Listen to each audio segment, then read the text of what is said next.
Hello दोस्तों, स्वागत है आपका आपके अपने चैनल स्टोरी टेलिंग में। अगर आप डरने और रोमांच महसूस करने के लिए तैयार हैं तो इस वीडियो को अभी लाइक कर दीजिए और ऐसी ही रोंगटे खड़े कर देने वाली कहानियों के लिए हमारे चैनल को सब्सक्राइब करना बिल्कुल मत भूलिएगा। तो चलिए शुरू करते हैं आज रात के सबसे भयानक सफर को। आंखें खुली रखिएगा। पंजाब से मुंबई, रात का अभिशाप। भाग 1, अंबाला का अजीब स्टॉप और अंधेरे की आहट।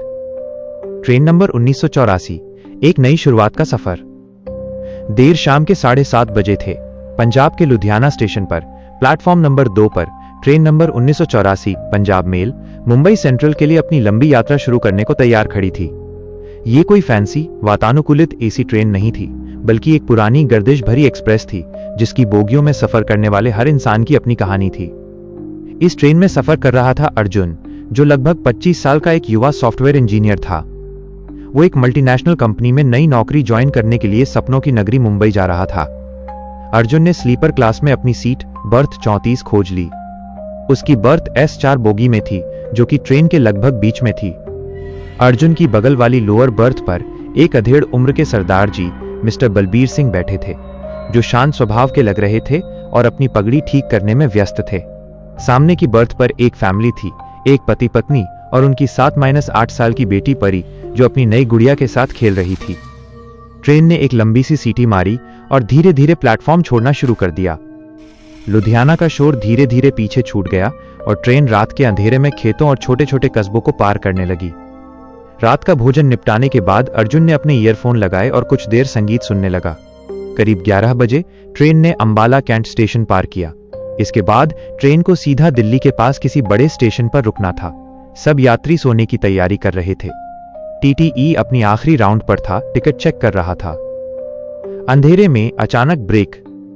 लगभग रात के 1 बजे होंगे। अर्जुन गहरी नींद में था। अचानक एक जोरदार कानफोड़ू चरमराहट के साथ ट्रेन के ब्रेक लगे। पूरी ट्रेन एक झटके से रुकी, जिससे कई यात्री अपनी बर्थ से लगभग गिरते गिरते बचे। सामान की आवाजें आईं और परी की हल्की सी चीख सुनाई दी। अरे क्या हुआ? बलबीर सिंह हड़बड़ा कर उठे। अर्जुन भी उठकर बैठ गया। उसने खिड़की से बाहर झांका। सिर्फ घना काला अंधेरा था, न कोई स्टेशन, न कोई सिग्नल की रोशनी। ऐसा लग रहा था कि ट्रेन किसी सुनसान जगह पे खड़ी है। किसी ने इमरजेंसी चेन खींची थी या कोई टेक्निकल खराबी थी। कुछ सेकंड की चुप्पी के बाद बोगी के अंदर यात्रियों में फुसफुसाहट शुरू हो गई। सामने वाली फैमिली के मुखिया ने खिड़की से झांकते हुए कहा, लगता है कोई जानवर या फिर कहीं सिग्नल खराब हो गया होगा। अर्जुन ने अपना फोन उठाया, पर कोई नेटवर्क नहीं था। तभी बोगी के गेट के पास से एक अजीब सी धीमी खड़खड़ाहट की आवाज आई, जैसे कोई भारी चीज खींच रहा हो। टीटीई की आखिरी यात्रा। अर्जुन ने देखा कि टीटीई, जो कुछ देर पहले ही टिकट चेक करके गया था, वापस अपनी टॉर्च जलाकर गलियारे आयल से गुजर रहा था। बलबीर सिंह ने आवाज लगाई, टीटी साहब। क्या हुआ? क्यों रुकी ट्रेन? टीटीई का चेहरा अजीब सा लग रहा था, सफेद, आंखों में एक अनजानी घबराहट। वो रुका नहीं, बस धीरे से बिना पीछे मुड़े बोला, पता नहीं। सिग्नल मास्टर चेक करने गया है, आप सब अपनी जगह पर रहिए। और वो ट्रेन की अगली बोगी की तरफ चला गया। उसकी चाल में एक अस्वाभाविक तेजी थी, जैसे वो किसी चीज से दूर भाग रहा हो। कुछ ही मिनटों बाद S5 अगली बोगी से दबी हुई चीख की एक बहुत हल्की पर स्पष्ट आवाज आई। चीख के बाद एक भारी धड़ाम की आवाज आई, जैसे कोई भारी चीज प्लेटफॉर्म पर गिरी हो। बोगी में एकदम सन्नाटा छा गया। सबने एक दूसरे की तरफ देखा। बलबीर सिंह ने धीरे से पूछा, सुना तुम सबने? कोई गिरा या कुछ और? परी की मां ने अपनी बेटी को कसकर अपनी बाहों में भर लिया। अर्जुन के मन में डर की एक ठंडी लहर दौड़ गई। उसका दिल तेजी से धड़कने लगा। कुछ देर पहले जो टीटीई इतना घबराया हुआ था, क्या वो उसी की आवाज थी? दरवाजे पर दस्तक। ट्रेन के रुकने को लगभग 10 मिनट हो चुके थे। ट्रेन का एसी बंद हो चुका था। अंदर हल्की गर्मी और अजीब सी घुटन महसूस हो रही थी। बाहर अंधेरा इतना घना था कि खिड़की से कुछ भी स्पष्ट दिखाई नहीं दे रहा था। अचानक S4 बोगी के पीछे वाले दरवाजे पर, जो S3 से जुड़ता था, धीरे से खटखट की आवाज आई। अर्जुन ने टॉर्च जलाई और गलियारे से दरवाजे की तरफ देखा। किसी ने पूछा, कौन है? कोई जवाब नहीं। फिर से खटखट, इस बार थोड़ी तेज। सामने की फैमिली के पिता उठे और बोले, हो सकता है कोई यात्री हो या कोई गार्ड। उन्होंने दरवाजा खोलने के लिए हाथ बढ़ाया। रुकिए, बलबीर सिंह ने अपनी गहरी आवाज में उन्हें रोका। टीटीई ने कहा था, कहीं मत जाइए, इतनी रात को इस सुनसान जगह पर बाहर कोई गार्ड नहीं होगा। तभी दरवाजे पर की गई दस्तक का पैटर्न बदल गया। यह अब खटखट नहीं था, ये एक तालबद्ध 3 बार ठोकने की आवाज थी, जो किसी इंसानी दस्तक से ज्यादा किसी लोहे के रॉड से किए गए वार जैसी लग रही थी। ठक ठक ठक, और फिर आवाज बंद हो गई। बोगी में सब यात्री अब जाग चुके थे और भयभीत होकर एक दूसरे को देख रहे थे। अर्जुन ने हिम्मत करके पूछा, कौन है बाहर? जवाब दो। कोई जवाब नहीं, बस ट्रेन के बाहर की सन्नाटे वाली, बेचैन कर देने वाली खामोशी। लेकिन फिर S4 बोगी के आगे वाले दरवाजे, जो S5 से जुड़ता था, जहां से चीख आई थी, से वही आवाज आई। ठक ठक ठक। ऐसा लगा जैसे कोई बहुत लंबा या बहुत तेज था, जो बिना समय गंवाए ट्रेन के एक सिरे से दूसरे सिरे तक पहुंच गया था। और इस बार आवाज के साथ साथ दरवाजे के नीचे की छोटी सी खाली जगह से हल्की सी पतली लाल रंग की धार फर्श पर बहती हुई दिखाई दी। खून। बलबीर सिंह ने तुरंत अपने कंबल से अपनी पगड़ी का एक हिस्सा पकड़ा, उसे फाड़कर एक छोटा सा टुकड़ा बनाया और अर्जेंटली बोगी के दरवाजे के नीचे उस गैप में ठूस दिया। वो कांपते हुए फुसफुसाए, दरवाजा मत खोलना, जो भी है वो इंसान नहीं है। पूरी बोगी में अब सांस लेने की आवाजें भी तेज हो चुकी थीं। परी जोर से रोने लगी, उसका रोना उस सन्नाटे को चीर रहा था। तभी दरवाजे के बाहर से एक खुजलाहट भरी सूखी हुई आवाज आई। वो आवाज हिंदी में थी, लेकिन किसी बूढ़े या गले में खराश वाले व्यक्ति की नहीं, बल्कि ऐसी आवाज थी जैसे कोई मिट्टी या सूखे पत्तों पर चलता हो। बच्चों, दरवाजा खोल दो, मैं टीटी हूं, टिकट चेक करनी है। यह झूठ था। उन्होंने अभी अभी टीटीई को S5 में जाते हुए सुना था, जहां चीख आई थी। और खून। अर्जुन ने अपने बैग से एक स्विट्जरलैंड का आर्मी नाइफ निकाला, जिसे वो हमेशा अपने पास रखता था। उसने बलबीर सिंह की तरफ देखा। सरदार जी की आंखों में डर नहीं, बल्कि एक अजीब सी निर्णायकता थी। उन्होंने धीमी पर दृढ़ आवाज में कहा, अब हमें जागना होगा अर्जुन, ये रात लंबी होने वाली है। भाग 2, बैरिकेड और पुरानी कहानी का रहस्य। पहला बचाव और दरवाजे की जंग। S4 बोगी में लाल खून की पतली धार और उस भयानक सूखी आवाज ने दहशत का माहौल बना दिया था। बच्चों, दरवाजा खोल दो। आवाज फिर आई, इस बार थोड़ी नजदीक, मानो दरवाजे से सटकर कोई फुसफुसा रहा हो। बलबीर सिंह ने बिना एक पल गंवाए अपनी सारी ताकत से सामने वाली बर्थ के नीचे रखा अपना बड़ा भारी ट्रंक उठाया। जल्दी करो, सारे ट्रंक, बक्से, जो कुछ भी भारी है, दरवाजे पर लगा दो। अर्जुन तुरंत हरकत में आया। उसने सरदार जी के साथ मिलकर उस भारी ट्रंक को दरवाजे के सामने धकेल दिया। सामने की फैमिली के मुखिया, जिनका नाम रमेश था, और उनकी पत्नी ने भी डर के बावजूद हिम्मत जुटाई और अपना सामान, यहां तक कि पानी के डिब्बे भी, उस बैरिकेड के पीछे लगाना शुरू कर दिया। दरवाजे के बाहर का ठक ठक अब और भी हिंसक हो चुका था। ऐसा लग रहा था जैसे कोई भारी हथौड़े से वार कर रहा हो। धड़ाम धड़ाम। ट्रेन की पूरी बोगी कांप रही थी। लोहे का दरवाजा अंदर की तरफ धकेलने की पूरी कोशिश हो रही थी। बैरिकेड के सामने लगे ट्रंक भी धीरे धीरे सरक रहे थे। ज्यादा जोर से मार रहा है, रमेश डर से कांपते हुए बोला। अर्जुन ने देखा कि दरवाजे का हैंडल तेजी से हिल रहा था, मानो बाहर कोई उसे मरोड़ रहा हो। उसने तुरंत अपने नाइफ की मदद से बर्थ की चेन को ढीला किया और उसे दरवाजे के हैंडल से कसकर बांध दिया, ताकि उसे घुमाया न जा सके। ये करते ही बाहर की भयानक आवाज अचानक शांत हो गई। पूरी बोगी में फिर से सन्नाटा छा गया, लेकिन यह सन्नाटा सुकून देने वाला नहीं, बल्कि आने वाले तूफान की चेतावनी जैसा था। लगता है चला गया? परी की मां ने दबी आवाज में पूछा। नहीं, बलबीर सिंह ने अपनी सांस रोके रखी थी। ऐसी चीजें इतनी जल्दी हार नहीं मानती। ये हमें थका रहा है या रास्ता बदल रहा है। वो जानते थे कि उस अंधेरे में, लोहे की बोगी के भीतर, वे महज शिकार थे। अंधेरे में एक परछाई। सब यात्री अपनी बर्थ पर दुबके हुए थे। अर्जुन हिम्मत करके खिड़की के पास गया। उसने धीरे से पर्दे को हटाया और बाहर झांका। आंखों को भेदने वाला घना अंधेरा था। हल्की सी चांदनी भी बादलों के पीछे छिपी थी। तभी दूर पटरियों के किनारे, ट्रेन के दूसरी तरफ, अर्जुन को एक लंबी काली पतली सी आकृति धीरे धीरे ट्रेन के साथ चलती हुई दिखाई दी। वो आकृति बहुत अस्वाभाविक थी। उसका चलने का तरीका किसी इंसान जैसा नहीं था। वो फिसल रही थी, या शायद उसके पैर नहीं थे। जब वो अंधेरे के कारण ओझल हो जाती तो उसकी जगह एक अजीब सी कीटों के रेंगने जैसी आवाज सुनाई देती। सरदार जी, अर्जुन ने फुसफुसाया, बाहर कोई चल रहा है, बहुत लंबा और पतला। बलबीर सिंह भी उठे और खिड़की के पास आए। उन्होंने ध्यान से देखा। ये वही है अर्जुन, रूह पकड़।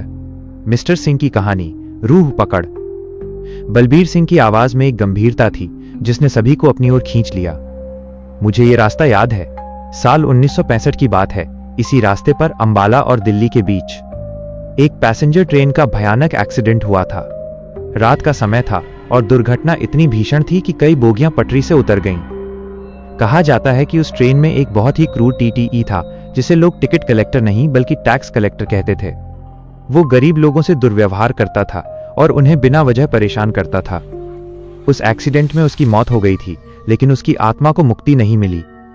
लोग कहते हैं कि वो आज भी इसी लाइन पर घूमता है और जब भी कोई ट्रेन किसी गैर निर्धारित अनस्केड्यूल्ड जगह पर अचानक रुकती है तो वो ट्रेन के अंदर आता है।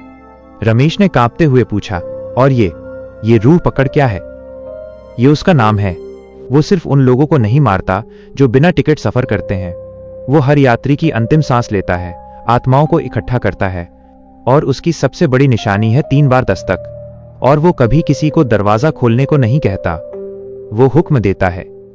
अर्जुन ने तुरंत याद किया, तारांकन बच्चों, दरवाजा खोल दो। ये हुक्म था, वह टीटीई जो थोड़ी देर पहले यहां से गया था। अर्जुन ने कहा, वो या तो मारा जा चुका है या अब वो खुद रूह पकड़ का शिकार है। याद रखो अर्जुन, वो बाहर से नहीं, ट्रेन के अंदर से आ रहा है। बलबीर सिंह ने दरवाजे के नीचे से दिख रहे खून की ओर इशारा किया। S5 बोगी का भयानक सच। बलबीर सिंह ने कहा, हमें जानना होगा कि S5 में क्या हुआ। अगर वो सिर्फ S5 तक ही है तो हम S3 या S2 की तरफ भाग सकते हैं। हालांकि रमेश और उसकी पत्नी डरे हुए थे, लेकिन अब वे बलबीर सिंह और अर्जुन की बात मानने को तैयार थे। अर्जुन और रमेश ने धीरे से S4 के सामने वाले दरवाजे से बैरिकेड को थोड़ा सा हटाया और दरवाजे को खोलकर S5 की तरफ झांका। अगली बोगी में भयानक सन्नाटा था। ट्रेन की आंतरिक आपातकालीन रोशनी, इमरजेंसी लाइट भी बंद थी, जिससे अंधेरा और गहरा हो गया था। वे दोनों रेंगते हुए S4 और S5 को जोड़ने वाले गलियारे तक पहुंचे। S5 का दरवाजा खुला था। अंदर का दृश्य बेहद डरावना था। फर्श पर टीटीई की वर्दी का कोट और टोपी बिखरी पड़ी थी। उसके पास ही अर्जुन ने फर्श पर गहरी लंबी खरोंचें देखीं, जो लोहे के फर्श पर बनी थीं, मानो किसी ने बेहद नुकीली और ताकतवर चीज को घसीटा हो। लेकिन खून नहीं था। वो उसे यहां से बाहर ले गया, रमेश फुसफुसाया, शायद ट्रेन के बाहर। तभी गलियारे के उस पार S5 के अंतिम छोर पर, जहां दूसरा दरवाजा था, उन्हें एक और भयानक चीज दिखी। एक लोहे का हुक जिसके सिरे पर मांस का एक छोटा सा टुकड़ा चिपका हुआ था, S5 के दरवाजे पर लगा हुआ था। ये क्या है? अर्जुन ने पूछा। शिकार का तरीका, बलबीर सिंह ने फुसफुसाकर कहा, जो अब उनके पीछे आ गए थे। वो हुक से शिकार को खींचता है। जल्दी चलो, ये यहां वापस आ सकता है। खिड़की पर वार। वे तीनों वापस S4 में लौटे और बैरिकेड को फिर से मजबूत किया। जैसे ही वे अपनी बर्थ पर लौटे, बाहर की काली आकृति जो अर्जुन ने देखी थी, अब ट्रेन के एकदम बगल में उनकी खिड़की के पास आ चुकी थी।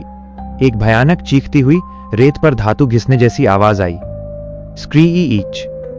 वो रूह पकड़ अब खिड़की के शीशे पर अपने लंबे नुकीले, शायद लोहे जैसे नाखूनों से वार कर रहा था। यात्री अब चिल्लाने लगे थे। परी फिर से रो पड़ी। कांच पर दरारें पड़ने लगी थीं। बलबीर सिंह की बर्थ के ठीक ऊपर वाला शीशा सबसे कमजोर था। कांच के पास से हट जाओ, बलबीर सिंह चिल्लाए। उन्होंने अपनी लोअर बर्थ के नीचे से एक पुरानी मजबूत छड़ी निकाली। अर्जुन ने अपनी नाइफ को कसकर पकड़ा।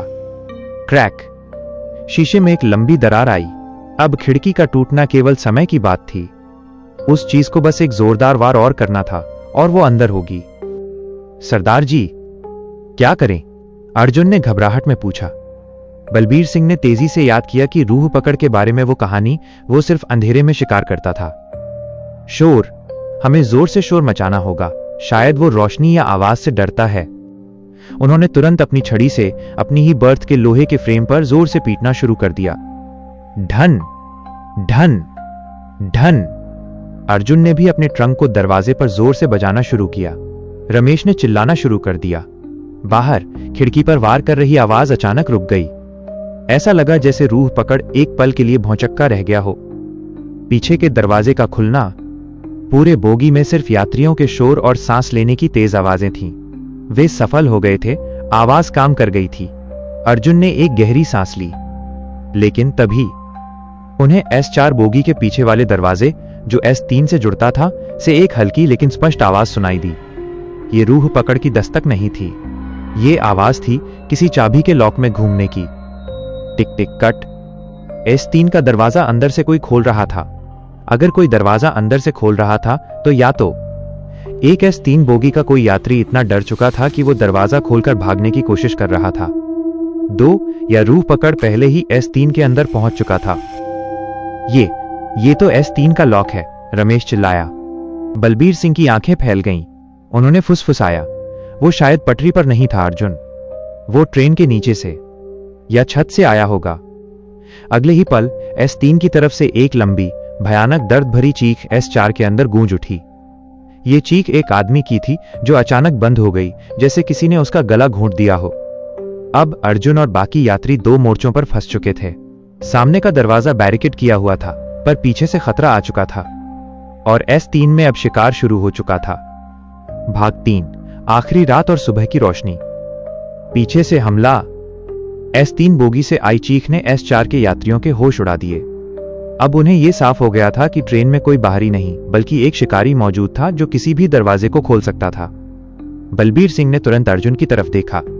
अर्जुन, जल्दी उस दरवाजे को भी बैरिकेड करो, हमें S4 को एक किला बनाना होगा। रमेश और अर्जुन ने तेजी से पीछे वाले दरवाजे की तरफ दौड़ लगाई। उन्होंने वहां बचे हुए छोटे बैग, कंबल और पानी की खाली बोतलें जमा करनी शुरू कर दी। लेकिन यह बैरिकेड उतना मजबूत नहीं था जितना सामने वाला, जहां भारी ट्रंक लगे थे। तभी S3 की तरफ से उस दरवाजे के ठीक बाहर वो सूखी, खुजलाहट भरी फुसफुसाहट सुनाई दी। बहुत मजा आ रहा है, तुम छिपो। यह आवाज इतनी पास थी कि ऐसा लगा जैसे वो दरवाजे से सटा खड़ा है। अर्जुन को लगा जैसे किसी अदृश्य ठंडी चीज ने उसके गले को छू लिया हो। उसने तुरंत अपनी नाइफ निकाली और दरवाजे के नीचे के गैप में फंसाने की कोशिश की, ताकि वो उसे और कसकर बंद कर सके। अचानक गैप से एक लंबा काला पतला पंजा अंदर आया। वो पंजा किसी मनुष्य का नहीं था, पतला और हड्डियों से भरा हुआ, नाखून लोहे के जैसे नुकीले और गंदे थे। उस पंजे ने तेजी से अर्जुन की नाइफ को परे धकेल दिया और सीधे उस कंबल को फाड़ दिया जो उन्होंने गैप में भरा था। अर्जुन डर से पीछे हट गया, लेकिन बलबीर सिंह अब तक S4 की यात्रियों को समझा चुके थे कि उन्हें चुप रहना होगा। उन्होंने परी की मां को इशारा किया कि वो बच्ची को शांत रखे। बलबीर सिंह ने छड़ी उठाई और फुसफुसाए, रोशनी का इस्तेमाल करो, टॉर्चें और फोन की लाइटें जलाओ, हो सकता है वो रोशनी में कमजोर हो। अर्जुन और रमेश ने तुरंत अपने अपने फोन की फ्लैशलाइट्स ऑन की और दरवाजे के नीचे से जमीन पर रोशनी डाली। जैसे ही तेज रोशनी उस भयानक पंजे पर पड़ी, पंजा एक झटके में वापस खींच लिया गया। उसके बाद फुसफुसाहट बंद हो गई। S3 की तरफ से सन्नाटा छा गया, सिर्फ ट्रेन की लोहे की बॉडी में रात की ठंड से हो रही हल्की चरमराहट सुनाई दे रही थी। बलबीर सिंह का सुझाव। बलबीर सिंह अब अर्जुन और रमेश के पास आए। रोशनी काम कर गई, उन्होंने धीरे से कहा, लेकिन हम कब तक जागकर रहेंगे? मुंबई अभी बहुत दूर है, सुबह होने में कम से कम 4 से 5 घंटे बाकी हैं। उन्होंने बोगी में चारों ओर देखा। सभी यात्री डरे हुए थे। हमें इस ट्रेन से बाहर निकलना होगा, उन्होंने निर्णायक स्वर में कहा। रमेश चौंक गया। क्या आप पागल हैं? बाहर घना जंगल है, वो रूह पकड़ बाहर और भी ताकतवर होगा। हां, वो ताकतवर होगा, बलबीर सिंह ने जवाब दिया, लेकिन ट्रेन के भीतर वो जानता है कि हम कहां हैं। बाहर अंधेरा है, लेकिन बाहर भागने की जगह है। इस लोहे के डिब्बे के अंदर हम उसके जाल में हैं, लेकिन कहां भागें? अर्जुन ने पूछा। बलबीर सिंह ने अपनी छड़ी से ऊपर की छत की ओर इशारा किया। हम छत से जाएंगे, हर बोगी की छत पर जगह होती है। हम धीरे धीरे ट्रेन के अगले हिस्से इंजन की तरफ बढ़ेंगे। ड्राइवर इंजन में बंद होगा और इंजन की रोशनी रूह पकड़ को आने से रोकेगी। यह एक भयानक, लगभग आत्मघाती योजना थी, लेकिन ट्रेन के भीतर फंसे रहना मौत को गले लगाने जैसा था। रात के अंधेरे में चढ़ाई। उन्होंने बोगी के बीच में लगे पंखे के पास की सीढ़ी को इस्तेमाल करने का फैसला किया। अर्जुन सबसे पहले तैयार हुआ। उसने अपने पास मौजूद रस्सी, जो उसने सामान बांधने के लिए रखी थी, निकाली और अपनी कमर से बांध ली। हम एक एक करके जाएंगे, बलबीर सिंह ने आदेश दिया। अर्जुन, तुम रास्ता बताओगे, मैं तुम्हें अपनी टॉर्च की रोशनी से गाइड करूंगा। ट्रेन की छत चिकनी और फिसलन भरी थी। बाहर की ठंडी हवा और रात की ओस के कारण वहां पैर जमाना मुश्किल था। अर्जुन ने हिम्मत करके अपने जूते उतारे ताकि बेहतर पकड़ मिल सके। वो धीरे धीरे छत पर चढ़ा। ट्रेन की छत पर पहुंचते ही उसने अपने चारों ओर देखा। वो दृश्य अविश्वसनीय था। ट्रेन एक विशाल लोहे के अजगर जैसी दिख रही थी जो अंधेरे के बीच फंसा हुआ था। दूर सिर्फ घने पेड़ों की परछाइयां थीं। अर्जुन ने सावधानी से S4 से S5 की छत पर कूदने की तैयारी की। तभी S5 बोगी की छत पर उसने एक गीली चिपचिपी गंध महसूस की और तभी सामने दूर इंजन की तरफ उसने एक चमकती हुई चीज देखी। ये लोहे का हुक था जो TTE को खींचने के लिए इस्तेमाल हुआ था। हुक अब ट्रेन की छत पर पड़ा था। इसका मतलब था रूह पकड़ छत पर भी था। छत पर पीछा। अर्जुन ने तुरंत नीचे बलबीर सिंह को इशारा किया। छत साफ नहीं है, ये यहीं है। लेकिन तभी S5 के ठीक ऊपर जहां हुक पड़ा था, एक लंबी काली परछाई अचानक खड़ी हो गई। वो रूह पकड़ था। वो इतना लंबा था कि उसका सिर हवा में ट्रेन की ऊंचाई से भी ऊपर था। उसका शरीर पतला सूखा हुआ था, जैसे वर्षों पुराना शव हो। उसकी आंखें अर्जुन को नहीं दिख रही थीं, लेकिन उसके पूरे शरीर से एक भयानक सड़ी हुई नम गंध आ रही थी। रूह पकड़ ने कोई आवाज नहीं निकाली, लेकिन तेजी से अर्जुन की तरफ भागना शुरू कर दिया। वो भाग नहीं रहा था, वो रेंगते हुए फिसल रहा था, लेकिन उसकी गति भयानक थी। भागो! बलबीर सिंह नीचे से चिल्लाए। अर्जुन ने बिना पीछे देखे अपनी पूरी ताकत से इंजन की तरफ दौड़ लगा दी। S4 से S5 की छत पर कूदना एक जोखिम था, लेकिन उसके पास कोई विकल्प नहीं था। वह कूद गया और वो सफल रहा। जैसे ही वो S5 की छत पर उतरा, उसने सुना कि रूह पकड़ भी S4 से S5 की छत पर आ गया था। रूह पकड़ ने अपनी आवाज में पहली बार तीव्रता लाई। वो आवाज ऐसी थी जैसे किसी ने ढेर सारी पुरानी हड्डियां एक साथ तोड़ दी हों। तुम भाग नहीं पाओगे। फाइनल स्टैंड इंजन की तरफ। अर्जुन तेजी से भागता रहा। पीछे से रूह पकड़ की आहटें और लोहे पर उसके नुकीले नाखूनों के टकराने की आवाजें आ रही थीं। इतनी देर में बलबीर सिंह भी रमेश के साथ छत पर आ चुके थे। वे S5 से S6 की छत पर चढ़ने की तैयारी कर रहे थे। अर्जुन लगभग इंजन से जुड़ने वाली बोगी तक पहुंच गया था। वहां उसने एक वेंटिलेटर कवर देखा जो ढीला था। यह आखिरी मौका था। अर्जुन ने पूरी ताकत से उस वेंटिलेटर कवर को खींचा। वो टूटकर अलग हो गया, जिससे बोगी की छत में एक छोटा सा छेद बन गया। रूह पकड़ अब बस चंद कदम दूर था। उसने अपना लंबा काला पंजा हवा में उठाया, शिकार पर वार करने के लिए। अचानक अर्जुन ने अपने हाथ में जो सबसे हल्की और सबसे चमकदार चीज थी उसे निकाला, उसका स्मार्टफोन। उसने फोन को रूह पकड़ के चेहरे की तरफ फुल ब्राइटनेस पर फेंक दिया। फोन रूह पकड़ के चेहरे पर टकराया और तेज फ्लैशलाइट जल उठी। जैसे ही तेज रोशनी सीधे उसकी आंखों या चेहरे पर पड़ी, रूह पकड़ ने एक भयानक चीख मारी। इस बार ये चीख इंसान की नहीं थी, बल्कि किसी जलती हुई धातु की थी। उसका शरीर अस्वाभाविक रूप से पीछे हट गया और वो छत के किनारे पर जाकर गिर गया। अर्जुन ने इस क्षण का फायदा उठाया और तुरंत उस वेंटिलेटर छेद से खुद को नीचे धकेल दिया। वो सीधे इंजन से जुड़ने वाली बोगी के गलियारे में उतरा। उसने देखा कि यहां रोशनी जल रही थी और यात्री डरे हुए थे। सुबह का उजाला। अगले कुछ मिनटों में बलबीर सिंह और रमेश भी नीचे आ गए। उन्होंने तुरंत दरवाजे अंदर से बंद कर दिए। रूह पकड़ अब छत पर नहीं दिख रहा था। वो डर चुका था या शायद घायल। अर्जुन ने खिड़की से बाहर देखा। वो कहीं नहीं था। बलबीर सिंह ने थककर गहरी सांस ली। हम कामयाब हुए अर्जुन। सुबह होने वाली है। और तभी दूर पूर्वी क्षितिज पर उन्हें पहला लाल प्रकाश दिखाई दिया। सूरज उग रहा था। जैसे ही पहली सूरज की किरण ट्रेन पर पड़ी, ट्रेन ने एक धीमी हिचकिचाती हुई सीटी मारी और फिर ट्रेन 1984 पंजाब मेल एक बार फिर आगे बढ़ने लगी। ड्राइवर, जो शायद इंजन में बंद था और रात के घटनाक्रम से अनजान था, ने सूरज की रोशनी देखकर ट्रेन चालू कर दी थी। ट्रेन चल पड़ी। सस्पेंस और हॉरर खत्म हो चुका था। रूह पकड़ एक रात का अभिशाप था जो केवल अंधेरे और सुनसान जगह पर शिकार करता था। जैसे जैसे सुबह की रोशनी बढ़ती गई, ट्रेन रफ्तार पकड़ती गई और थोड़ी देर बाद दिल्ली का बड़ा स्टेशन आ गया, जहां बाकी यात्री डरे हुए और सदमे में ट्रेन से उतरे। अर्जुन और बलबीर सिंह ने एक दूसरे को देखा। बिना कुछ कहे उन्होंने एक दूसरे के साहस को समझा। बलबीर सिंह ने अपने ट्रंक में से एक छोटी पुरानी डायरी निकाली और अर्जुन को दी। ये उस TTE की डायरी है जिसे रूह पकड़ ने मारा था। इसमें वो सारा ब्यौरा है कि उसने कैसे लोगों को लूटा और परेशान किया। शायद यही उसकी रूह पकड़ बनने की वजह बनी। इसे मुंबई में प्रशासन को सौंप देना। हो सकता है ये इस ट्रेन की कहानी को हमेशा के लिए बंद कर दे। अर्जुन ने डायरी ली और वादा किया। मुंबई का सफर अब सिर्फ एक लंबी ट्रेन यात्रा थी, लेकिन अर्जुन को पता था कि वो अपनी पुरानी दुनिया को पीछे छोड़ आया है। मुंबई में उसका नया जीवन एक इंजीनियर के तौर पर शुरू हो सकता था, लेकिन उस भयानक रात की यादें उसे हमेशा ये याद दिलाती रहेंगी कि अंधेरे में लोहे की पटरियों पर कुछ अविश्वसनीय और भयानक इंतजार कर सकता है। कैसा लगा आपको ये भयानक सफर?